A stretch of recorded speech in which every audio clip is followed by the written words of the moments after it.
družstva kategorie mladší žáci. Novým mistrem republiky v soutěži družstev se stává tým Pozemstav Prostějov.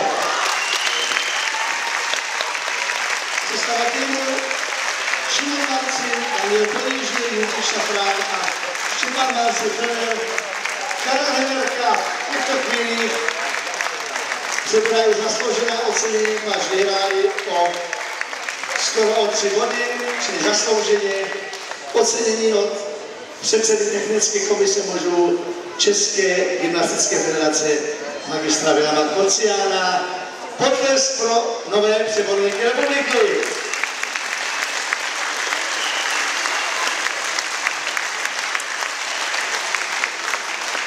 Na druhém místě a stříbrné medaile.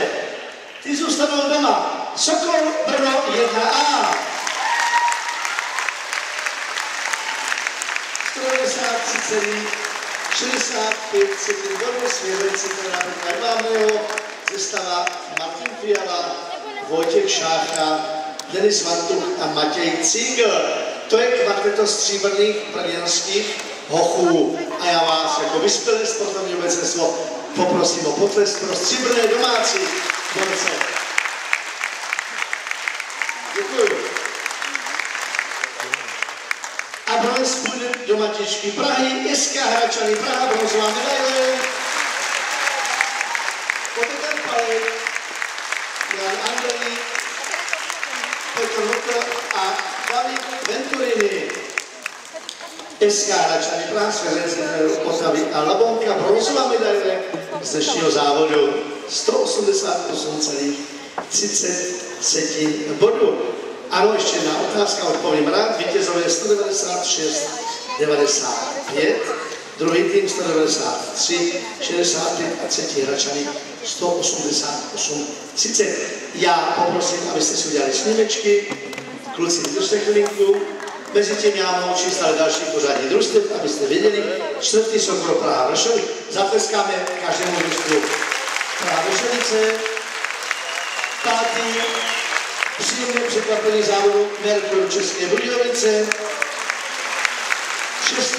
Sokol Brno 1B, 7. Sokol Zlín, 8. Gymnastický klub Vítkovice, 9.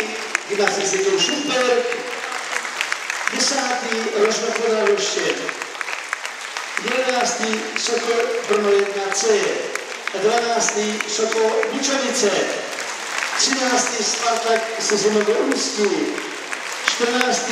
Sokol Přerov, 15. Sokol Plzeň 1 a tak dále, ostatní výsledky dostanou trenéři přímo u poštářů nebo u ředitele závodu. Chlapci, blahopřeji vám, zařaďte se.